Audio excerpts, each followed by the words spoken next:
Дэлхийн монголчуудын Эмжил радио 88.1 урлагийн дээр суугаад харуулан сонсож буй эрхэм таны энэ өдрийн амар амгалан дахиалахыг 7 нүгүрийн даваагаас баасан гарагийн яг энэ цаг мөчид радион 3 дугаар студиэс сонсдог урлаг нэвтрүүлэг маань урлагийг мэдрий гэсэн үрээтагаар шууд урдаг. Яг Улаанбаатар хотод 16 цаг 12 минут болсон.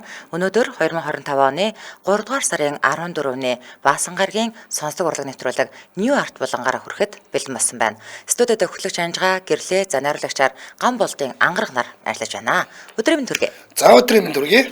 Нэвтрүүлгийн амьдралагчаар сайхан амьдрах орчин хүн бүртгэсэн уриатаагаар хамгийн загварлаг чанартай бүтээгдэхүүнийг хамгийн хямдар M design тавилгын дэлгүүр за мөн Morinaga Dars Япон шоколад хамтран ажиллаж байна. Баярлалаа. За өнөөдөр ч баасан гаргаа бид нар хүн төрөлхтний нөгөө нэг сонирхолтой хувцас за мөн стил имижүүдийн талаар ярьдаг ийм өдөр байгаа. Бид хоёр ч гэсэн анх удаага сонсож байгаа, үзэж байгаа байдаг учраас бид хоёр бас та бүхэнтэйгээ зүг гэл тэгээ сууж идэг ийм өдөр байгаа. За харин тэгвэл өнөөдөр орон орны цэргийн дөрвөн хувцснуудтай танилцах нэ. За. Тийм. За эхнийх нь Папын ариун гвард гэж одоо гвард байдаг. За энэ нь одоогийн байдлаар Ватикан улсын цорын ганц хамгаалтын алба юм а. За түүхчид энэхүү цэргийн хүчнийг дэлхийн хамгийн эртний айрам гэж үздэг.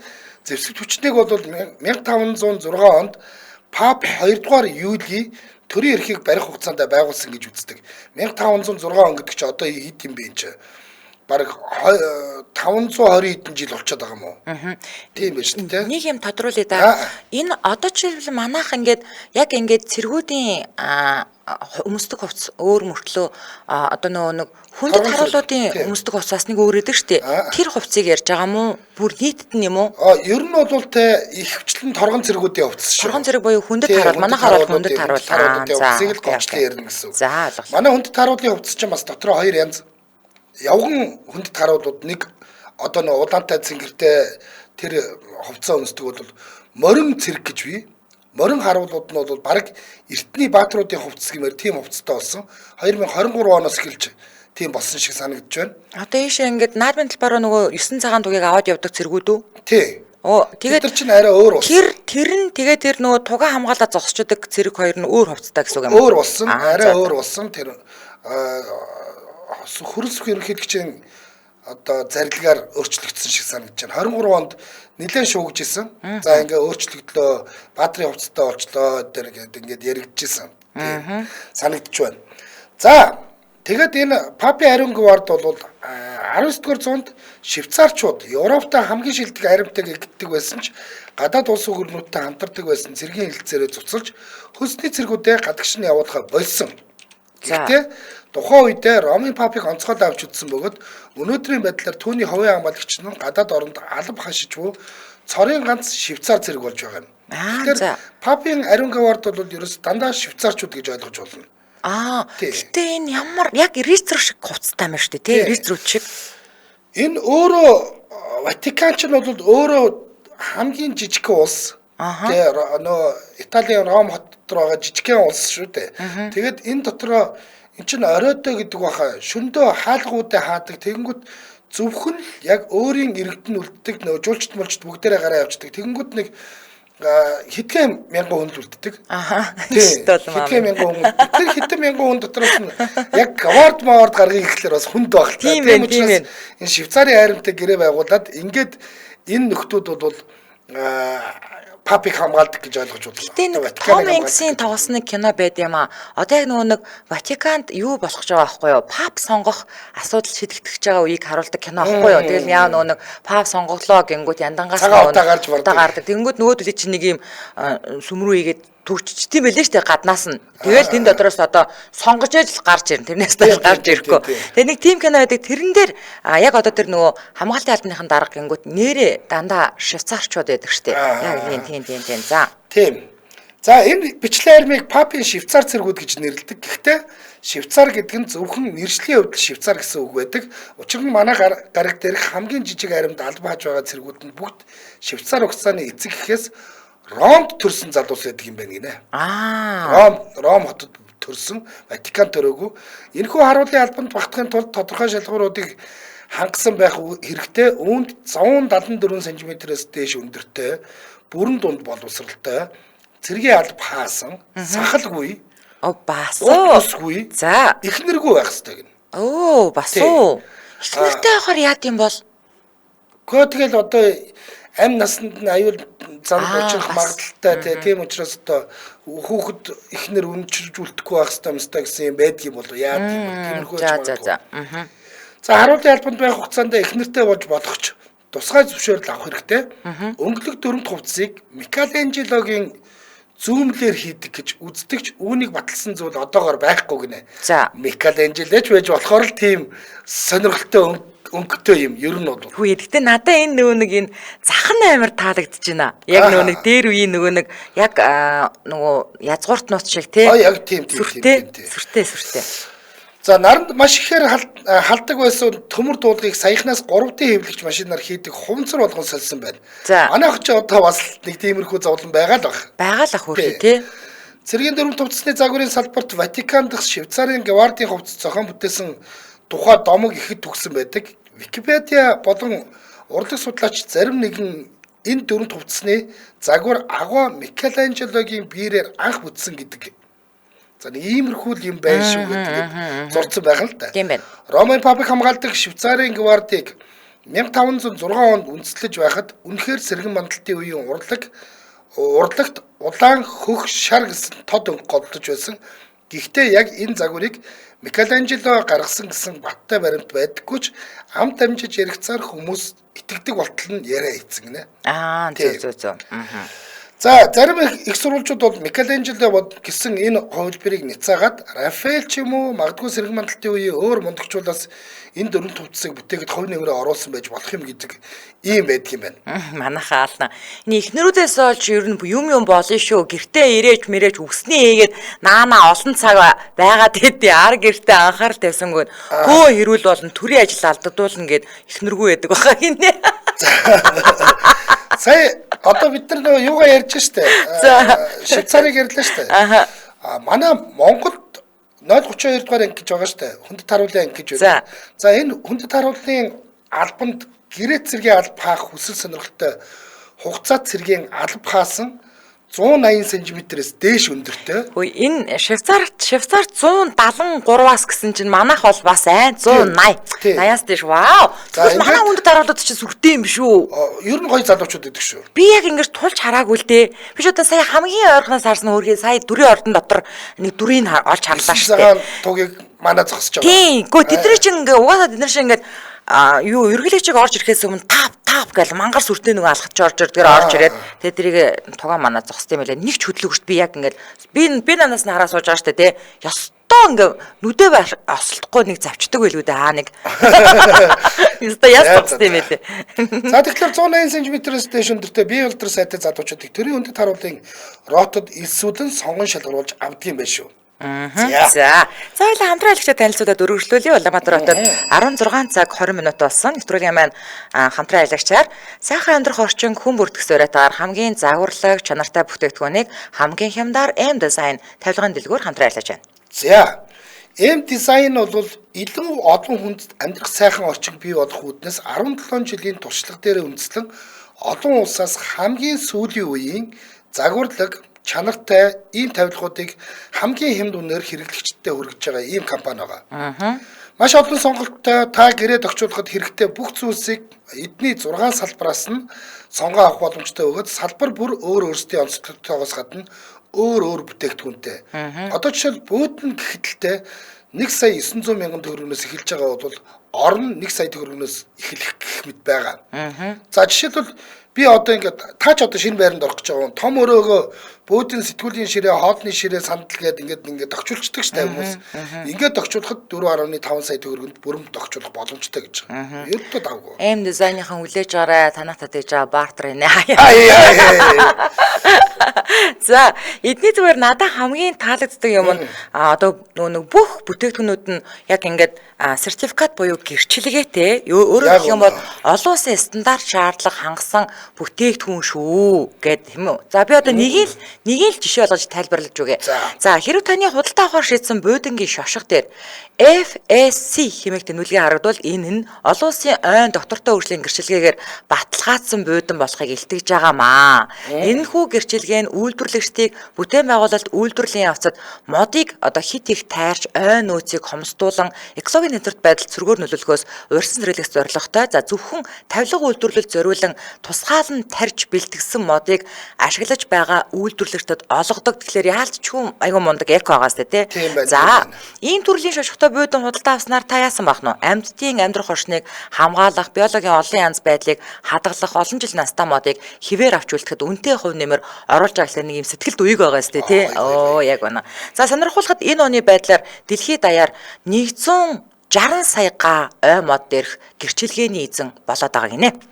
FSC гэхлээр Forced Sustainable Certification гэдэг юм уу, тиймэрхүү юм байгаа бах. Доктортой байдлын гэрчлэгээ гэдэг ч юм уу. Яг байна. За ингээд та аливаа дэлгэрэнгүй мэдээллийн 9688 60 93 90 20 65 28 гэдэг утаснуудаас аваарай. Тэгээд яг биеэрээ очиод тавилгаа сонгоё гэвэл Мишель тавилгын хэлтгүүрийн B1 B6 A6 гэсэн тасгуудад байгаа. Ингээд нэвтрүүлгийн хамтран ажиллагчаар сайхан амьдрах орчинг хүмүүрт гэсэн уриатаагаар хамгийн завурлаг чанартай бүтээгдэхүүнийг хамгийн хямдар M design тавилгаан дэлгүүр хамтран ажиллаж байна. Баярлалаа.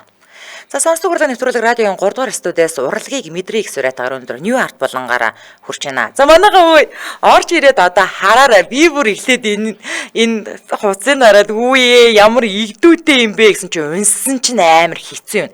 Ийм одоо нэг үзэж чадахгүй байгаа хүмүүстэй хэлэхэд заяа ийм цагаан палачик ийм хувцастай тэнгүүтээ гутал нь амар хөөрхөн ийм үстэй бөмбөлөгтэй заяа. Тэгээд доогоор дөркөтэй. Яг байна. За грекийн төрийн хүндэт харуулын хувцлалт маш өрмөц харагддаг. Хүндэт харуулууд цагаан банзал, цагаан өмс болон бөмбөлөгтэй гутал өмсдгөө. Энэхүү хувцас нь улс орныхоо түүхийг өгүүлж байгаа бөгөөд элемент бүхэн нь өөрийн гэсэн утга учиртай байдаг гинэ. За Грек улс нэг Отманы эзэнт гүрэнтэй тусгаар тогтнолын төлөө тэмцэж явах үед буюу 19-р зууны үеийн баатруудынхаа хувцлалтаас яг энийг ингээд өвлөж авсан юм байна.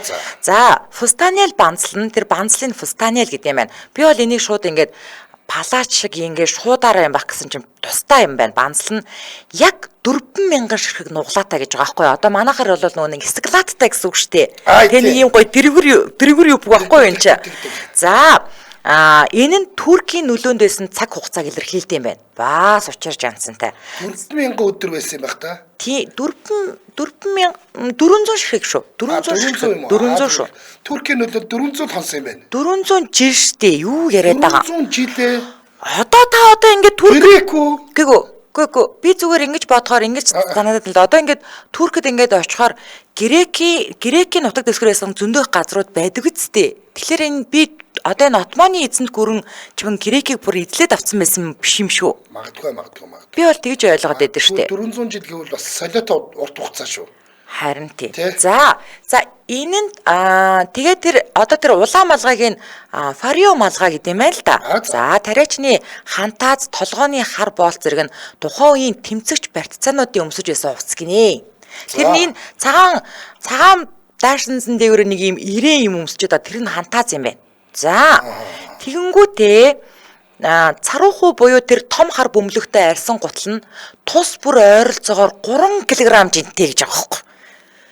Ямар амар хүнд юм бэ? Тэгээ би харин нөгөө нэг ингээд зүгээр зургаар нь харахаар нэг хөөх игдүүтэй бөмбөлөгтэй гуталтай байгаад байдаг. Тэгсэн чинь ингэж байна. Энэ гутлын уланд нь заяа 60 ширхэг ган хадаас хатсан байдаг. Харин бөмбөлгөн дотор тэр дайчид хурц зэртэй хутга нуудаг байсан гэж байгаа байхгүй. Харуулуудын хачирхалтай алхалт нь үүнтэй холбоотой нэг юм амар хэцүү алхаад. Тийм ингээ өвдгөө нэг өндөр өргөж алхаад байдгийг. Одоо наадвал чинь чаваас ардаа нэг тал нь 3 кг гэхэлэр чи 6 кг ямиг ингэж өргөж алхаад байгаа байхгүй юу? Тэгсэн чинь энэ бүх хувцсыг өмсөхийн тулд харуулууд 45 минутыг зарцуулдаг гэж. Тэгж байна. Тийм байх нь. За. Тийм байна. Энэ Османы эзэнт гүрэн чинь бол бүр 623 жилийн турш байсан гэд одоогийн байдал энэ яг одоо нөр эзэмшилтэнд байсан улсууд гэсэн чинь Грек мэрэг бүгдээрээ байна. За та одоо мэдлэг гэж мэнэнгийн тал бас анжгаал нэг тэрийг мэдгүй гэж бодлоо надаа гэдэг. За. За. За дараагийнх нь. Энэ нэг Британий энэ юу эзэн хааны хэмэд хамгаалтын албан. Одоо нөгөө нэг сүртэй нөгөө нэг сүртэй малгайтай. актер хар малгайтай. За дэлхийд дээр 26 хаант төр байдаг гэж Google өнөөдөр бол хэлж байгаа. Тэгвэл хааны удмын гэр бүлийг хамгаалдаг хамгийн эртний уламжлалтай хамгаалтын албаны нэг нь бол яа харахгүй Их Британий эзэн хааны харуулын алба. Хааны хамгаалтын алба 300-ны өмнө үүссэн гэж үздэг. Тухайн үед хавь ойрынхоо улс орнуудтай төр тар хийгээд хаант нь тулаанд оролцох үед хааны аюулгүй байдлын асуудал яригдж ирсэн цагаас эхлэн бий болсон гэж үздэг юм байна. За хааныг хамгаалах үндсэн үүрэгтэй эдгээр зэргүүдийг маш нарийн шалгуураар сонгоо авдаг. Өнөөдөр Их Британий харуулын алба нь 2 морин болон 5 явган цэргийн салаанаас бүрддэг гэж байна. За. Явган цэргүүдийн дөрөв төвчсөн товчны байрлалаар ялгархаас бусдаар бол бүгд ижил гинэ. За эзэн хааны харуулын албыг ялгах гол онцлог нь тэд удаан дөрөв төвцтойгоос гадна өндөр баавган арьсан малгай өмсдөг. Баавган арьс гэж штэ. Үгүй энийг бас дөрөн зүгэн шууганаар яриад хашаа хотоор ярьжсэн баха нөгөө яг тэр үед юу шуугуулад байсан бэ гэхээр энэ хүнд таруул дээр зогсож байхад нь нэг хүүхэн чиглүүдээ ингээ хүрсэн чинь эдгэр чинь нөгөө нэг амар ингэж одоо энэр чи биднийг ингээд юу ч дуурдгүй ингээд нүдээс завчлахгүй ингээд зогсож байдаг гэж ойлгоод штэ тэгсэн чинь амар ингээ орилж хашгирч хаа болт гэж мэгээд ингэдэг харьцсан ч гинөө тэгээд зочсон ч гэлөө яасан ч гэлээ тэгсэн чинь бас нэг яг тэр шууганыг ярьжсэн чинь зөрүүлээд манай Монгол ах ихч хоёр бас явж моринд нь хүрээд бас баларсан юм шүү. Хашгируулсан юм шүү. Тэгээ бүү юм бас нэгсэн чинь баавга харсан малгай өмсдөг байсан гэсэн. Тэгсэн чинь одоо нөгөө эн чинь хит халуудаад тэгээ эрнээсээ болоод ухаалдаж мандалтаж унжсэн гинэ. Тэгээ одоо энэ хиймэл арьсаар хийдэг болсон гэж тэр үед яригдчихсэн шүү. За ингэсэн байна. Тэгвэл энд бичснээр бол энэ хүн толгоон гоёл нь их асуудал дагуулдаг бөгөөд уг малгайг зөвхөн Хойд Америкийн гризли буюу бор баавгай арьсаар хийдэг. Тийм гэсэн. Хэдийгээр амтан хамгаалагчид энэхүү хачирхалтай хувцалтын төлөө баавгайн амь таслахыг эсэргүүцдэг ч гэсэн төдийлөн үр дүнд хүрэхгүй байгаа юм а. Эртний уламжлалт дараагаар хийсэн малгайг үеэс үед дамжуулж өгдөг бөгөөд ойролцоогоор 100 жилийн эдлэгэд даадаг ийм малгай гинэ. За. За нэг учиргүй их олон баавга алаадч бэдгүүл юм байна тэгвэл 100 жил явд юм бол. Энд гэхдээ нэг харуулын албанд байсан багийн малгайг аваа явчихдаг бол олон шүү. Тэгнь. Тэгэхээр энэ саяны нөгөө нэг чиний хэлдэг дээр би нэг жохон уншсан юмнаас тайлбар хэлж байгаа юм. За. Эдгээр шүү дээ. Одоо тэр нөгөө Букингемийн ордны өмнөч гэдэг юм уу ингээд зогсож байгаа нөхдүүд нэг бол явган байж идэг, нэг бол морьтой байж идэг. Морьтойгоо зогсож идэг. Ер нь хөдлөхгүй байх хэвээр. Ер нь боломжтой ямар ч тохиолдолд боломжтой бол хөдлөхгүй байх хэвээр. Тэгэхдээ ийм журам байдаг юм байна. Хэрв ямарваа нэгэн байдлаар ноцтойгоор эзэн хааны өмчөд хүрвэл энэ торгон зэрэг чи өөрөө эзэн хааны өмч. Эзэн хааны өмч байхгүй юу? Тэр тохиолдолд тэр хүмүүсийг холдуулах болон тэ ямарваа нэгэн байдлаар одоо жишээл морьтой зогсож байхад морин жишээл хаздаг ч юм уу өшгөлөө хийждэг ч юм уу ядар самардаа хийж гих мэт ийм аюуд үүсэх учраас энээс сэргийлэх үүднээс анхааруулга өгөх тэг хол байхыг шаардах эрхтэй гинэ. За. Тэгээ энэ ихэвчлэн хүний нөгөө нэг юунаас болдог гэж байна. Тухайн харуулын өөрийнх нь одоо юу гэдгийг характер. За тэр хүний одоо тухайн цаг үеийн сэтгэл хөдлөлөөс ч гэх юм болдгийм байл та. Ааштай байгаа одоо хүн чинь ингээд гэр орноосоо муу мэдээ сонсчдаг ч юм уу ингээл янз штэ хүний өдөр өдрийн зан ааш чи янз. Тэгээ ааштай цэрэг бол тэ ерөөсөө ингээд уг нь дөрмийн тагуу бол метр ч юм уу 2 метр ч юм уу нэг дөрөв байгаа юм байна. За тэрнээс илүү ойрхон тэ. Тэгэл хүмүүс нөгөө цуг зураг авахулах гээд гайгүй ойрхон очиод ингээд өөрт нь биэнд нь хүрэхгүй ингээд зогсож жоод зураг авахулахад бол нэг хактер хөдөлж мэдлэхгүй ер нь ихэвчлэн. Гэхдээ зарим нь ууртай нь бол тэр нөгөө нэг байх ёстой зайнаас дотгош орсон тохиолдолд ууралж хашгираад тэгэх эрхтэй байдаг. Ялангуяа морин цэргүүд нөгөө ингээд хүмүүс морийг нь ингээд бараг чихмэл гэж бодоод гэтэл нөгөөх нь амтан байгаа шүү дээ. Амтан байгаа. Тэрнээс бодоод морин одоо жишээл гинт ус хийгээ цээжрээд үлгэж мүлгээд хүн бэртэх аюултай учраас тэрнээс сэргийлээд болиулдаг гинэ. Тэгэхдээ өндөр настай хүн За. хөгжлийн мэргэжлтэй иргэн За. тэ нэг бол одоо хүүхдээ нялх хүүхдтэйгээ байгаа хүмүүст бол ихтэй л тийм зан гаргадаггүй гэж.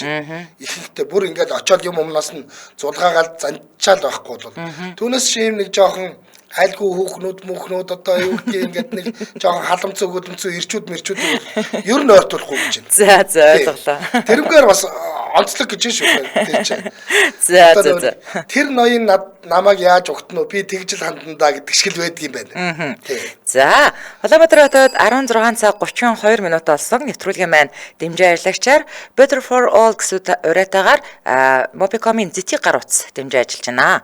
За, технологийн дэвшлиг хүн бүр төрөх зорилготой Zeti брэнд 5G дэмждэг Zeti Lite A75 5G гар утсыг худалдаанд гаргасан. За, энэ хуудас нь 50 мегабайт хүчин чадалтай хиймэл оюун ухаанд суурилсан ухаалаг камертай, дээр нь цэнэгийн удаан барьдаг хүчирхэг батарейтай бас 1 жилийн хугацаанд дэлгэцээ үнгүй солиулах боломжтой байгаа. Тэгээд веб-хаяг, сошиал хаягнууд нь Mobicom-ын салбаруудаар очиж үйлчлүүлж болно. Mobicom цэгийн менеэр орж болно. Моби апа татаад авсан бол апаараа орж болно. Моби апасаас худалдаа авах боломжтой байгаа. Ингээд нэвтрүүлгийн дэмжээ ажиллагч Zeti гар утас баярлаа. За, сонсдог бол нэвтрүүлэг радиогийн 3 дугаар студиэс урлагийг мэдрийг суриатгаар өнөөдөр New Art болонгаараа үргэлжлэн хүрч байгаа. За одоо бид нар бол нөгөө нэг маш олон солонгос кино хааных нь үедээ солонгос кинонуудыг үзэж байгаа юм чинь манайхан одоо солонгос цэргийн хувцс гингүүд баг гадралж байгаа бах. За Бээжингийн хааны ордон буюу Хориотой хотыг одоо музей болгон дотоод гадаадын жуулчдыг татах цэг болгон ашигладагтай адилхан өмнөд солонгосын Сөүл хотод байдаг энэ Кёмбокун болон Токсукун гэдэг ордонд хүндэт харуулууд байд юм байна. За хааны орднуудад байдаг хүндэт харуулууд 16 дугаар зууны үеийн харуулын цэргүүдтэй ижил хувцс өмсдөг гинэ. За уг хувцсны бүх оёдол загвар нь уламжлал ёсны дагуу байдаг. За элемент бүр нь бас өөрийн гэсэн түүхтэй. За жишээлх юм бол 2 үд бүхийн толгоон гоёлын чонреп гэдэг гэж байна. За чонрепик ингээд шүрээр чимэглээд харин малгаан дээр байгаа үдийг бол тоосны өдөр сонгоо идэг. За улаан өнгийн чонрепик бол өндөр тушаалтай өмсдөг бол хар чонрепик энгийн харуул өмсдөг юм байна. За харин үдэн цэргийн эр зэргийн бэлэгдэл өгөөд үүнээс гадна бөөгийн үйлд ашигладаг гэж байна. Яг л солонгос бөөнөр чинь ингээд тоосны өдөр чаал ингэж мингээл цацж батна юм цацаад идэв штэ. За урт хормойт трумагийн одоо эмэгтэйг нөгөө хамбуг гэдэг штэ. Энэ эрэгтэй үеийнх нь өмсөн ямиг турмаги гэдэг юм байна. Хуйг дуулгыг хормоогоороо далдалж өгөх үүрэгтэй гэж үздэг юм байл та. За энэ хормон бүх төрлийн сумнаас цэргийг хамгаалдаг гэж бас одоо манайхан ч нөгөө нэг Тунлаг Америк кинон дээр энэ сахиусыг зүүчүүл сум нонохгүй гэдэг. Хамгаалдаг гэж үздэг. Харин од сүхрийн арьсан доторлогоотой даавун гутал нь цагаагарын таагүй нөхцөл дулаанаас гадна хөнгөн эвтэйхэн байдаг гинэ. За одоо би миний дараагийн ярих гэж байгаа чи солонгост энэ нөхдүүд байж тээ яг нэг ийм жүжигчсэн тоглолтууд эдгээр чи нөгөө нэг аялал жуулчлалаа татах гэдэг ч тэр юм уу яг нэг ийм хамгаалж байгаа юм шиг тийм жүжигчсэн тоглолтууд Инчорны нисэх бодол дээр ч харж ирсэн, Сөүлд явж байгаад ч харж ирсэн. Зүгээр гинт годомжинд нэг баахан тим нөхдүүд гарч ирээд нөхдүүд ингэж мингээ урд нь ингэж мингээл тэгдэг юмнууд жүжигчсэн нөхдүүд байнга явж идэг шүү. Надаа юуртээ энэ солонгосын нус ердөөсөө санагдахгүй. Яг үл би баян нөгөө нэг солонгосын олон анги сериал дээр эдний харсаар байгаа ингэ байж л хатлаа нэг очиж үзэн шүү дээ. Гэтэ одоо энэ зүүн солонгос явна шүү дээ. Солонгост очихдоо энэ хоёр ордныхаа нэгнэр нь очиж үзнэ. Одоо тэр хааны ордон нь бол бүр юу болцсон? Нийтэд үйлчлдэг тийм цэцэрлэг түрээлэг болцсон. За одоо миний ярих гэж байгаа бол үнэхээр сүртэй. Дэлхийн нийтээрээ хамгийн одоо юу гэдэг нь дэлхийн түүхэнд байсан хамгийн сүр Герман. Мэдээж тийм ээ зүү өстөд чигтэн зүү өстэй. Зүүн хувцас буюу хамгийн дизайнлаг хувцас байсан гэж үздэг. Энэ бол Wehrmacht-ийн буюу Гитлерийн нацист Германы үеийн дөрөв хувцас. Wehrmacht-ийн дөрөв хувцас гэж нэрлэдэг. Энэ загварыг гаргасан хүн нь бол алдарт Hugo Boss. Тийм гэсэн. Hugo Boss гэж. Олон хүмүүс эндүрдэг. Тэр нөгөө нэг савх мавх хувцснууд нь зүүн те. Харын 17 учрлын Герман цэргүүдийн бүр супер те. Яг хамгийн тод томруунаар өстой гоё гаргаж өгдөг хувцас те.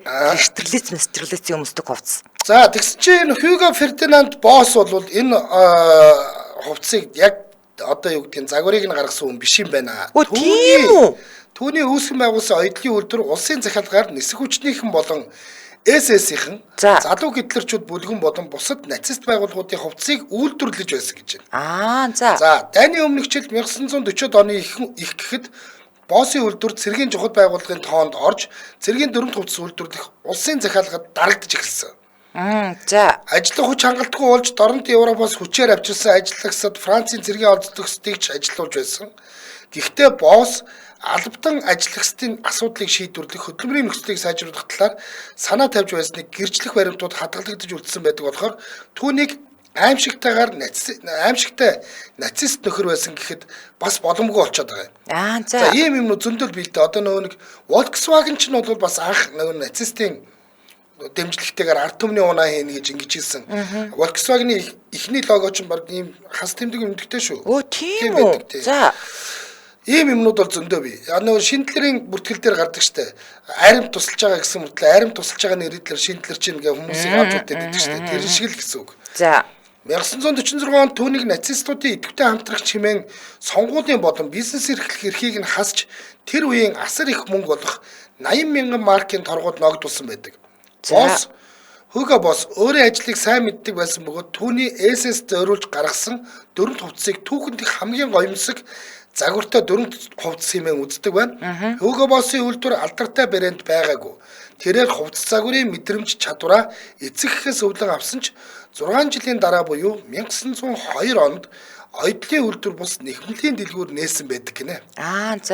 1923 онд Hugo Boss өөрийн оюутлын компанийг нээж ажлын болон өвлийн хүрэм борооны цув ойж эхэлсэн байдаг ба мөн оюутлын сургалт явуулж эхэлсэн байдаг. 1930 онд түүний компани дампуур дээрмэгт очсон харин өөрийн үйлдвэрээ сүрлээс аврахын тулд яалтч байхгүй Wehrmacht-ийн дөрвөн хувцсыг ойж эхлэхээс өөр аргагүй болсон. За энэнийхээ хүчинд ч энэ цөөн цагийг давж гарч за тэгээд одоо юу гэдгийг дараагийн үйлдвэрүүд нь бий болж ингэж юу яасан. За одоо энэ харагдаж байгаа зураг байна уу? Байна. Одоо яг нэг СС-ийн офицеруудын хувцсыг гаргаж гин, зүгээр цэргүүдийн хувцсыг гаргаж гин. Манай Гитлер ахаас зогсож байна. 1934 оны Hugo Boss-ын collection гэж ярьдаг гинэ. За эдрийг. Тэгэхээр яалч байхгүй Hugo Boss энэний загварыг зохиосон зохиогоогоос үл хамааран Hugo Boss-ийн үйлдвэр энийг үйлдвэрлэж гаргаж ирсэн учраас collection гэхээс өөр аргагүй юм байна. Тий. За хоёлаа хамтран айлгч ярьчаад үргэлжлүүлээ. Улаанбаатар хотод 16 цаг 39 минутаас нэвтрүүлгийн хамтран айлгчаар Marina Gadars Япон клуб хамтран ажиллаж байгаа. Тэр нь шүү дээ. Энэ шүү дээ. За та харуулж. Тэгээ та гоё идээд үзүүлсэн ч болно. За. Энэ Marina Gadars-ийн телевизийн реклам үнэхээр хөөрхөн юм бэлээ. За тэгээд одоо энэ чинь нэг ийм хөөрхөн панданы зурагтай цагаан өнгөн дээр цинхрээр бичсэн Darts гэж бичсэн. Улаан өнгөн дээр одоо яг анжигыг харуулж байгаа дээр бол цагаанаар бичсэн Darts гэж бичсэн байгаа. За тэгээд ер нь бол Marina брендийн Darts шоколад нь Японд өөрөө маш их алдартай. Тэгээд ийм хайраар дүүрэн шоколад гэж үздэг гинэ. Тэгээд Darts нь жижиг хэсгүүдэд хуваагдсан байдаг учраас та хайртай дотны хүмүүстэйгээ хуваалцах боломжтой. Одоо анжгаа яг нэгийг амрууга хийлээ. Нэгийг үлдээсэн байна. За одоо ингээ харах юм бол энэ дотор чинь ийм зүйл байж байгаа. Тэгээд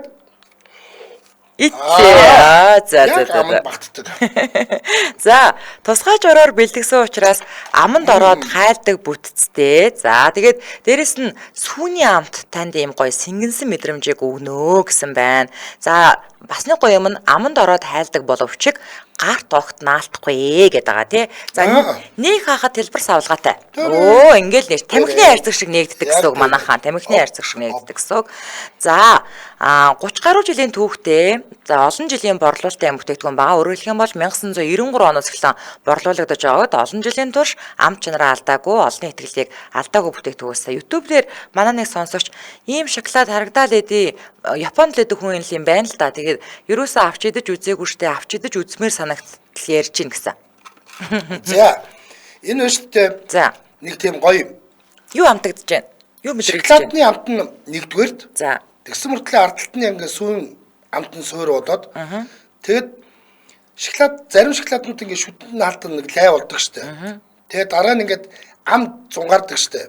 Тийм юм байна. Тийм байна. Их гоё юм байна. Тийм байна. Тэгэхээр их гоё юм байна. Тийм байна. За тэгэхээр та супермаркетуудаас болон CUG-с 25-аас судалдаа авах боломжтой байгаа. Ингээд нэвтрүүлгийн хамтран ажиллагчаар Marina Gatars Япон шоколад хамтран ажиллаж байна. Баярлалаа.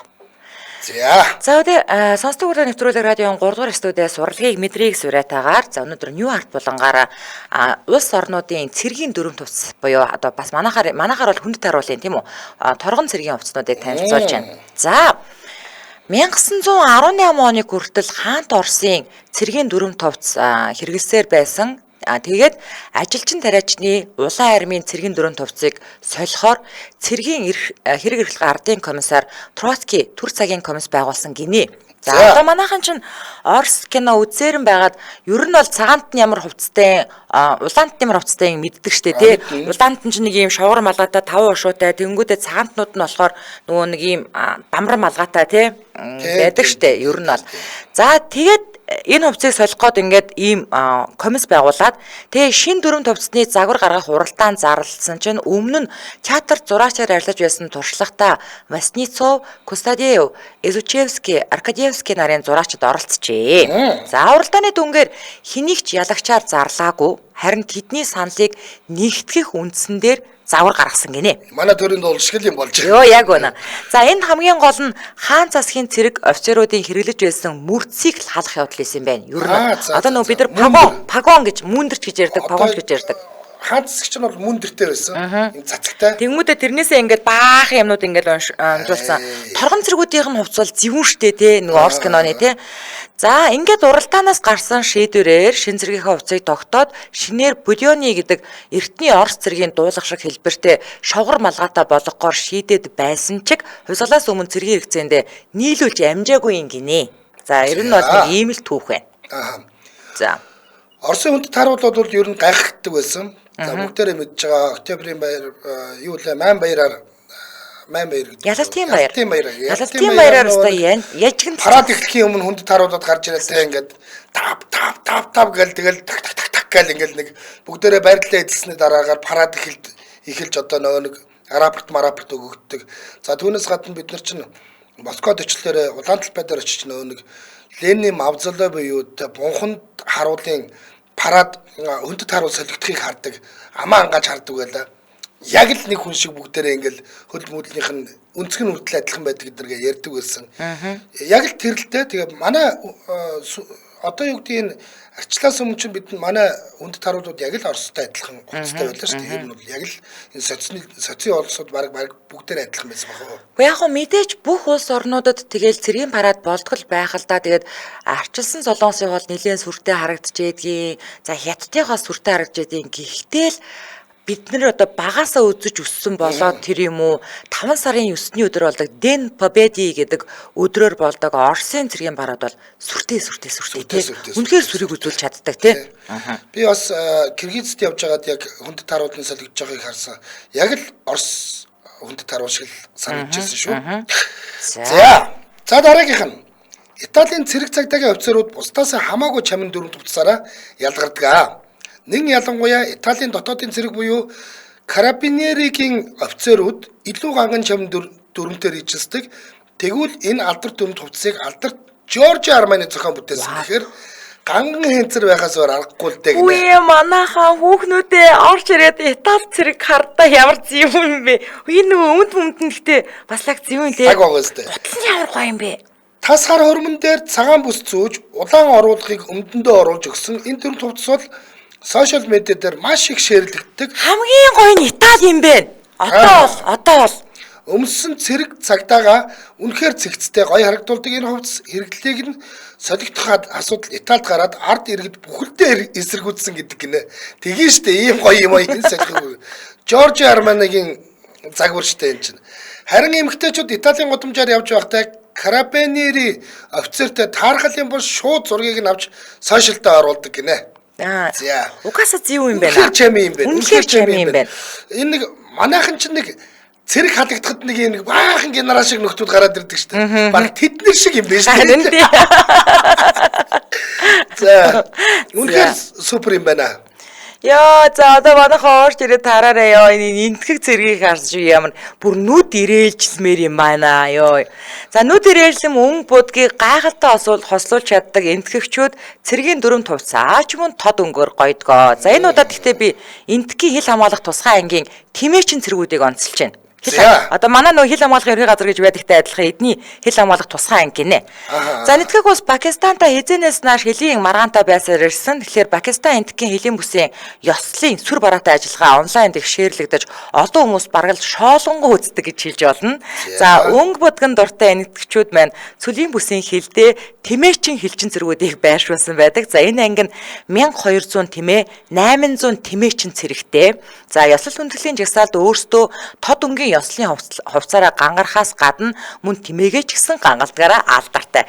Би бүр энэ тэмээ нь хаанаа байгаад байгаа юм бэ гэдээ ингэж харс бүр ингэж мэнгэж харс тий ёо. Нэр дэх юм байна. Тэгэхээр өөртөө ч нэг ирэмэрэн бүр тэмээгээ бүр амар ирэмэрэн болгоцсон ёо. Тэмээ нь баг харагдахааргүй зүгээр цацас энэ санжлага манжлаганд бүр тэмээнийхэн төр хүзүүвч мүзүүвч нь бидний ороолтноос дээр юм бэ нөө. Бацраа. Йоо, инээдтэй юм аа нэрэн. Үнэхээр тийм байгаа үстэй. Би ярина. За. Дараагийн онцлог төр цэргийн дүрм төвчс бол Францын армийн тэр тусмаа гадаад легионы Кепи план гэдэг нэртэй малгай байгаа юм аа. За. Дуурах цагаан энэ малгайг хар осроор өрөөндөө тогтоодог. Францын легионд шинээр ирсэн цэргүүд нь энэ малгайг өмсөх хэрэг авах үед ёслолын ажиллагаа хийдэг юм байна. Легион цэрэг болохын тулд маш шаргуу хичээллэж бэлтгэж ёс суртахуун сахилга бата чанга сагсны бэлэг тэмдэг болдог гин Кепи план гэдэг үгээр шинэ легионрууд урт хугацааны хатуу бэлтгэлийн дараа легионд элсэж байгаа албан ёсны ёслолыг нэрлэдэг. Кепи планы марш гэж маш том сорилт байдаг. 2 өдрийн турш 60 км замыг туулж давж байж легионор болох эрхээ авдаг гинэ. За одоо энэ Монгол залуучууд байдаг шүү дээ легионор. Францын легионд монгол залуучууд маш их байгаа. Тэр нөгөө нэг алсад суугаа ээждэг нэг гадаад цэргүүд дуулаад алхаад идэг штэ. Тэр чинь Францын легионууд байхгүй юу? Яагаад өгцөн дарга нь монгол залуу. Хөгжмийн салааных нь төрөвчүүд нь бүгдээрээ монголчууд идэг. Манай нэг скаутын шав хүртэл байдаг. Өө тийм үү? Тийм, тэр нөхдүүд л хийж байгаа байхгүй юу? Тэд нар хөгжмийн салааг нь тэтэр өдөрддөг. Тэгээд шин цэргүүдээ эренгүүдээ за монголдууд дуул гэдэг нөгөө төлөйгээ дуулаад сургацсан. Би тэгтээ ингэж сонсч байсан. Маш өндөр шалгуурыг давж одоо ингээд гадаадын цэргүүд легонд ороод штэ тий. Тэгтээ дайн тулаан боллоо гэхэд гадаадын цэргүүдээ хамгийн урталт нь явуулдаг гэсэн. Тийм манайхан бол нэг аюултай газар байхгүй гал да. Ягаад гэвэл нөгөө их их хөгжмийн салаанд байгаа учраас зондроогийн хотлт ингээд нөгөө нэг хөгжмөр дэмждэг нөхдүүд нь байгаа штэ. Тий. За. За уул нь бол би яг ингээд нөгөө нэг Монгол цэргийн дүрм товц манай улсад одоо хэрхэн хөгжиж ирсэн тухай түүхэн мэдээллийг хүргэх байсан. Одоо бүр цаг үеэр нь үеийнхэн зургуудыг харуулад гэхдээ нэвтрүүлгийн цаг хүрэлцэнгүй. Тэгэхээр угаасаа иргэдлийн оны маасангаар хоёр New Art бурлагангаараа үргэлжлүүлээд бас яг энэ цэргийн дүрм товцыг яриад явъя да тийм ээ. За. За энэ үрээд 2025 оны 3 дугаар сарын 14-ний Баасан гарагийн сонсдог урлагийн нэвтрүүлэг радион 3 дугаар студиэс урлагийг мэдрийг сураатаар New Art булангаараа шууд хүрээд өндөрлөж байна. За нэвтрүүлгийн хамтран аялагчаар Morinaga Dars Япон шоколад за мөн сайхан амьдрах орчин хүн бүртгэх сураатаар хамгийн загварлаг чанартай бүтээгдэхүүнийг хамгийн хямдар M design тавилгын дэлгүүр хамтран ажиллаа. Баярлалаа. Баярлалаа. За баярлалаа.